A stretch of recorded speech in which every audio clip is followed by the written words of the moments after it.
आज जो मैं आपको बताने जा रहा हूं वह आपके पैरों के नीचे से जमीन खींच सकता है। यह बात उस दुनिया की है जो हमारी आंखों के सामने होते हुए भी ओझल रहती है। हम जिसे एक्सीडेंट कहते हैं, जिसे हादसा कहते हैं, क्या वह वाकई में अचानक होता है या फिर उस पल का खाका, उस घटना की रूपरेखा प्रकृति ने सदियों पहले, शायद हमारे जन्म से भी पहले ही खींच दी थी। गरुड़ पुराण के गूढ़ अध्यायों में और संतों की वाणियों में एक बात बड़े ही स्पष्ट रूप से कही गई है, इस ब्रह्मांड में अचानक जैसा कुछ नहीं होता। जिसे तुम सड़क पर हुआ हादसा समझते हो, जिसे तुम पहाड़ से गिरता हुआ पत्थर समझते हो, या जिसे तुम बिजली का गिरना कहते हो, वह सब एक बहुत बड़े नाटक का हिस्सा है। वह एक ऐसा गणित है जिसे सुलझाना इंसान के बस की बात नहीं। सोचो, एक व्यक्ति घर से निकलता है, उसे 10 मिनट की देरी हो जाती है क्योंकि उसकी चाय गिर गई। वह बस स्टॉप पर पहुंचता है और बस छूट चुकी होती है। वह अगली बस का इंतजार करता है और वह अगली बस 10 किलोमीटर आगे जाकर खाई में गिर जाती है।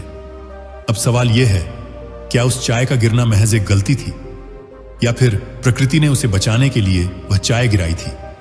और जो लोग उस बस में मारे गए, क्या उन सब का समय एक ही साथ, एक ही जगह पर लिखा गया था? शास्त्र कहते हैं कि मौत और हादसे का समय और स्थान, प्लेस एंड टाइम, पहले से तय होता है। इसे काल चक्र कहते हैं।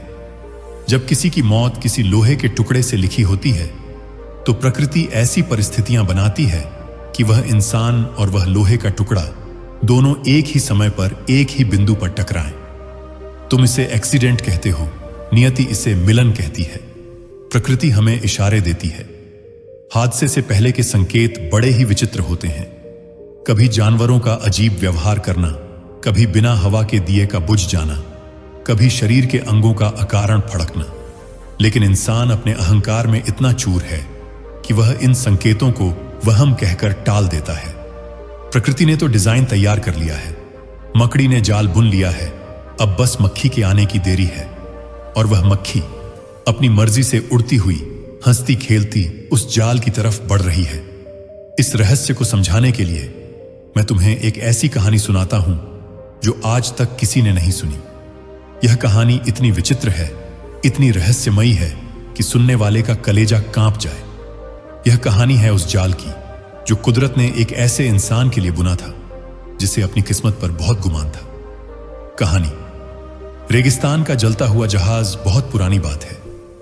सदियों पहले, जब समय की गिनती घड़ी की सुइयों से नहीं बल्कि सूरज की परछाई से होती थी, सिंध के इलाके के पास एक बहुत बड़ा व्यापारी रहता था। नाम था उसका सेठ भानु प्रताप। भानु प्रताप कोई मामूली व्यापारी नहीं था। उसका कारोबार इतना फैला हुआ था कि कहते थे उसके गोदामों में इतना अनाज था कि पूरा शहर 3 साल तक बैठकर खा सके।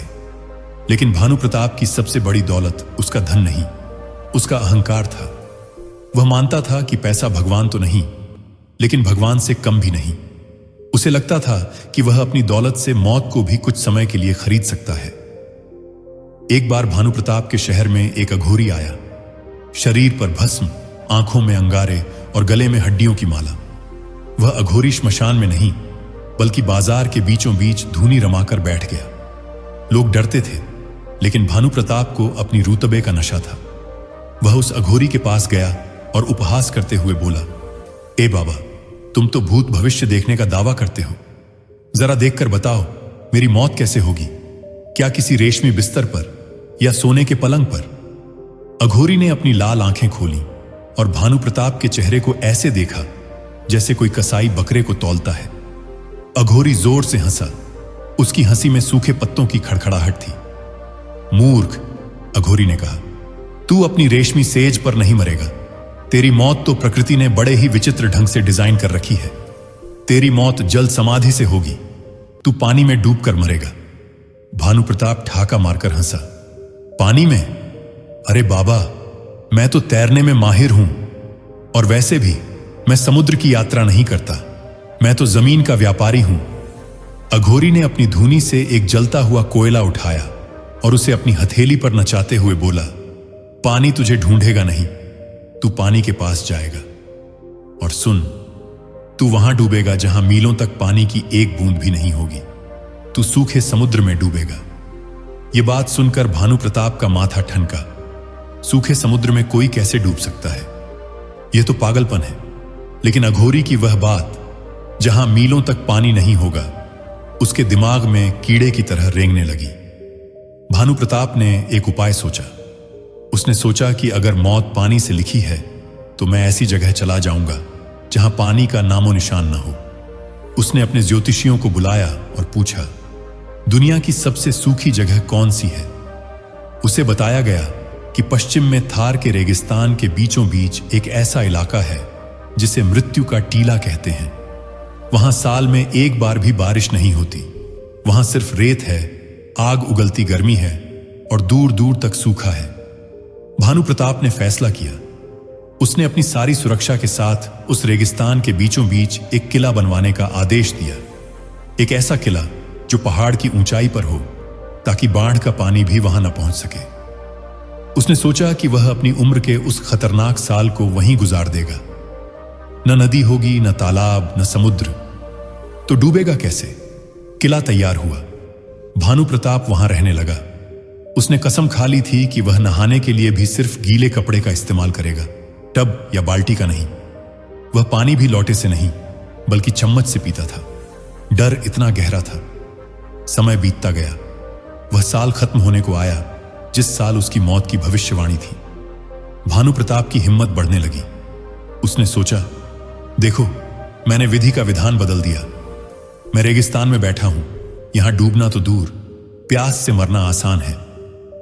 लेकिन प्रकृति तो हंस रही थी। उसका डिजाइन तो तैयार था। रेगिस्तान में हवा एकदम रुकी हुई थी। सन्नाटा ऐसा कि अपनी धड़कन भी हथौड़े जैसी लगे। भानु प्रताप अपने किले की सबसे ऊंची छत पर लेटा था। तभी उसे आसमान में एक अजीब सी गड़गड़ाहट सुनाई दी। उसने सोचा बादल होंगे, लेकिन रेगिस्तान में बादल। उसने ऊपर देखा। आसमान साफ था, लेकिन तारे छिप रहे थे, मानो कोई काली चादर धीरे धीरे आकाश को ढक रही हो। वह बादल नहीं थे, वह कुछ और था। हवा का रुख बदला। एक अजीब सी गंध आई, जैसे गीली मिट्टी और सड़ी हुई मछलियों की गंध हो। रेगिस्तान में मछलियों की गंध। भानु प्रताप घबरा गया। तभी जमीन हिलने लगी। भूकंप। लेकिन यह साधारण भूकंप नहीं था। प्रकृति ने अपना खेल शुरू कर दिया था। विज्ञान जिसे आज लिक्विफिकेशन कहता है, वह घटना घटनी शुरू हुई जब भूकंप की तरंगें रेतीली जमीन से गुजरती हैं, और अगर जमीन के बहुत नीचे पानी का स्तर हो तो वह सूखी रेत, दलदल या पानी जैसा व्यवहार करने लगती है। ठोस जमीन द्रव, लिक्विड बन जाती है। भानु प्रताप के किले के नीचे की सदियों पुरानी सूखी रेत अचानक उबलने लगी। वह ठोस जमीन जिस पर उसे इतना भरोसा था, वह पानी की तरह लहरें मारने लगी। भानु प्रताप भागने के लिए दौड़ा, लेकिन जैसे ही उसने पैर आगे बढ़ाया, उसका पैर पत्थर पर नहीं बल्कि पानी जैसी हो चुकी रेत में धंस गया। वह चीखा, लेकिन वहां सुनने वाला कोई नहीं था। उसका आलीशान किला, जो पत्थर का बना था, वह रेत के उस समुद्र में ऐसे डूबने लगा जैसे पानी में कागज की नाव। अघोरी की भविष्यवाणी याद करो, तू सूखे समुद्र में डूबेगा। रेत अब रेत नहीं रही थी, वह गाढ़ा तरल बन चुकी थी। भानु प्रताप तैरने की कोशिश करने लगा। वह हाथ पैर मारता रहा, ठीक वैसे ही जैसे कोई डूबता हुआ इंसान पानी में मारता है। लेकिन रेत का घनत्व पानी से ज्यादा होता है। वह उसे नीचे खींच रही थी।